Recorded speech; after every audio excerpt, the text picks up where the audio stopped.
Everson, Griffen, and Kirk Cousins. This is probably my favorite story of the year. This is probably, at least for the offseason so far, this is probably the most entertaining thing to watch, just kind of seeing the reaction around media and everything. I just want to put this out there. This is going to be the title of the video. Just one statement. Everson, Griffen, and Kirk Cousins are some grown-ass men. That's going to be the title of this video. That's probably why you guys clicked on it. But with the apology situation going on, the Vikings, if you guys don't know, re-signed Everson Griffen, brought him back in, and some backstory on the situation. So around, I think it was right after we played Detroit Week 17 last season, Everson, I think he was a little hammered. He had definitely a couple drinks in him. He tweeted out Kirk Cousins' ass. And then the following tweet was, even asked Zimmer if he wanted him or something like that, pretty much implying that Zimmer didn't even want Kirk and that Kirk's not good at football. So the whole news after they signed him was that Everson's going to apologize to Kirk Cousins. I initially, when I read that report, the way they kind of framed it, I was under the impression that it was going to be like a public apology, that he was going to like get on the mic or something and like tweet something saying like, I'm sorry to Kirk Cousins, like I didn't. And I was like honestly going to get mad if it was a public thing. I always feel like this is something you handle behind closed doors. But obviously the media got a hold of this. They let the story kind of run a little bit.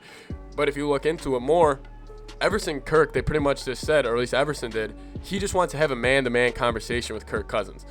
I think that's the best way to do it. There should be no reporters. There should be no interviews. It should be you two just sit down. Everson will probably explain, I obviously didn't mean what I said. It was an impulsive tweet. Honestly, from Everson's side, he was probably watching the Vikings kick the shit out of the Lions in Week 17, and he's sitting over there, and Kirk had a pretty good game. He was probably just a little upset that he wasn't involved with Minnesota anymore. Because I think even though the Vikings didn't make the playoffs last year, I think if he would rather miss the playoffs, it would rather be in Minnesota with all of his boys. He's lived there so long. Obviously him and Zimmer, him and Andre Patterson's relationship. Rather than losing in Detroit, it's Detroit. If you gotta get what I'm saying, I'm not saying Minneapolis is this like LA or Chicago or New York, but it's Detroit. And Everson's obviously lived here, so I love the way they're handling this. They're handling this like grown-ups. Cousins, I hate these people who keep saying, I even said it at first, I thought Cousins would get bothered by this, but then I kind of switched it. I was like, listen, if Cousins is going to get bothered by the Vikings signing a D-end to help him, whatever, that's on him. Like I initially was like, maybe they should be a little wary of bringing back Everson Griffen because of Kirk Cousins and kind of what happened. But now I think Kirk, I don't really think he cares. I think he's got enough on his plate with this whole vaccination BS that's kind of floating around. And I just think he just wants to play football. That's the only thing that I'm not really thrilled about this, that like this even has to be a thing, but it is a thing, and I'm glad they're kind of addressing it because I just want Kirk to focus on football. I'm never going to get political on this channel. I don't think anybody should when it comes to sports.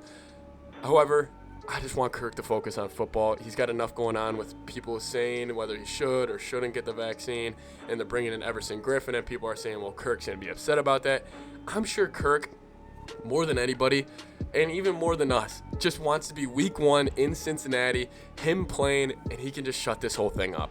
I think this is honestly going to be more of a motivation for Kirk, just to kind of like, hey, everybody just be quiet. We're going to go win some games this year. I'm sure he's thinking that every single day.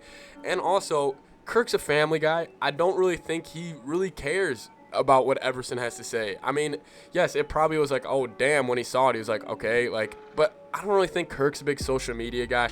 I'm not really sure he probably was overheard it. Somebody probably told him, like, oh, Everson tweeted this out. So he's like, oh, wow, like, okay. But now they're going to have a sit down, man-to-man, hash it out. I love it. I'm so happy this is not done in the public eye because when the reporting first came out, I thought it was going to be like a public apology, and I am always against that in sports because people fail to realize a locker room is a bunch of grown-ass men with a bunch of chips on their shoulder. Sometimes they just need to settle it, just them two. We just saw Kevin Durant and Draymond Green. They were saying how when they got in a fight, they didn't like how management almost tried to downplay it, and they tried to make it like almost a public apology, and they both said it. They just wanted to handle it, just them two. And yes, I disagree with kind of how that happened in Golden State, but this is also the NFL. Grown-ass men doing grown-ass men things. That's all it is.